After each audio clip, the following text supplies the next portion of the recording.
BRS అధినేత మాజీ ముఖ్యమంత్రి కేసీఆర్ పై తెలంగాణ సీఎం రేవంత్ రెడ్డి సంచలన వ్యాఖ్యలు చేశారు. పనిచేస్తున్న ప్రభుత్వానికి అడ్డుకట్ట పెట్టేస్తున్నారని ఆరోపించారు. బీజేపీతో కలిసి ప్రభుత్వాన్ని పడగొట్టాలనే ప్రయత్నం చేస్తున్నారని మండిపడ్డారు. అందుకే కేటీఆర్ ఢిల్లీలో మోదీ చుట్టూ తిరుగుతున్నాడని ఎద్దేవా చేశారు. కొంతమంది మాటలు బీఆర్ఎస్ వాళ్ళు అంటున్నారు, అయ్యో ఇంత అన్యాయం ఉంటుందా, మేమేం ఇంటలేదు ఈ ప్రభుత్వం అని. 10 ఏళ్ళు మా కార్యకర్తల్ని కొట్టి సంపి కేసులు పెట్టి జైళ్ళలో పెట్టినప్పుడు కేసీఆర్ ఎక్కడ పోయింది రాజనీతి, ఎక్కడ పోయింది ప్రజాస్వామ్యం? ఆనాడు మేము నీలాక దొంగ దెబ్బ తీస్తలేం, నీలాక అక్రమ కేసులు పెడతలేం, బాజాబ్తా ప్రజల చేత ఎన్నికై ఇక్కడికి వచ్చినాం. 6 నెలలనే అంత అయిపోయినట్టు కేసీఆర్ ఏదేదో మాట్లాడుతుండు. ముందుంది ముసళ్ళ పండుగ అని చెప్పి నేను ఈ చెప్పదలుచుకున్నా. ఇవాళ ఆ ఎమ్మెల్యే పోయిండను, ఈ ఎమ్మెల్సీ మారిండను కేసీఆర్ సన్నాయి నొక్కులు నొక్కుతున్నాడు.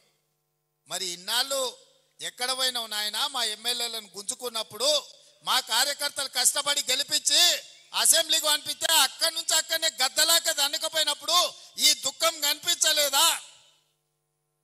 ఇవాళ ఎందుకు వచ్చింది? ఎన్నికైనా నెల తిరగక ముందే ఈ ప్రభుత్వాన్ని పడగొడతాం, ఈ ప్రభుత్వం పడిపోద్ది అని చెప్పి బీజేపీ వాళ్ళు బీఆర్ఎస్ వాళ్ళు ఒక్కటై కుమ్ముక్కై మన ప్రభుత్వాన్ని పడగొట్టాలని చూసిరు. ఈ ప్రభుత్వం ఉండనే ఉండదు, 3 నెలలు కూడా ఉండనీయమని చెప్పి బీజేపీ వాళ్ళు బీఆర్ఎస్ వాళ్ళు మాట్లాడలేదా? ఇవాళ అక్కడి నుంచి ఈ భూమి మీద బీఆర్ఎస్ఏ ఉండదు, పాతాళానికి పోయిందనే పరిస్థితి వచ్చింది.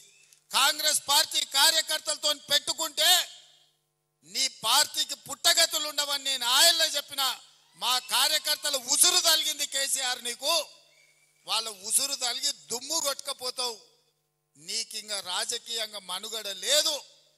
ఇప్పటికైనా నువ్వు అర్థం చేసుకొని ఈ తెలంగాణ రాష్ట్రాన్ని సోనియా గాంధీ గారు ఇచ్చిండ్రు, ఈ తెలంగాణ రాష్ట్రాన్ని అభివృద్ధి పదం వైపు నడిపించాలని మేమందరం కష్టపడుతున్నాం. ఇప్పటికైనా తెలంగాణ సమాజానికి క్షమాపణ చెప్పి అభివృద్ధి కోసం కష్టపడుతున్న కాంగ్రెస్ కు అడ్డుపడకుండా చేతనైతే సహకరించు, చేత కాకపోతే ఆ ఫామ్ హౌస్లో పడుకొని ఏడువు తప్ప ఇంకా కాళ్ళలో కట్టెబెట్టాలని తండ్రి కొడుకులు మామ అల్లుళ్ళు చూస్తున్నారు. పాతకాలం లాగా లేరు మా కార్యకర్తలు. ఎవడైనా ఈ ప్రభుత్వానికి కాళ్ళలో కట్టెబెట్టాలని చూస్తే ఈపులు విమానమూతమవుతాయని చెప్పి నేను ఈ సందర్భంగా చెప్పదలుచుకున్నా. తన దాకా వస్తే గాని తెలియదు అన్నట్టుగా ఇవాళ కేసీఆర్ దాకా వస్తే గాని కేసీఆర్కు తెలుస్తలేదు.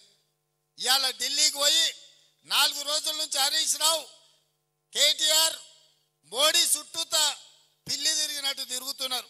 ఏదో ఒకటి చెయ్యి మమ్మల్ని ఎట్లన్నా కాపాడు అని. కాంగ్రెస్ పార్టీ కార్యకర్తల్ని సతాయించినోడు ఎవడైనా లెక్క చెప్పాల్సిందే. ఇవాళ వంతు కేసీఆర్కు వచ్చింది అని చెప్పి నేను సందర్భంగా తెలియజేస్తున్నాను.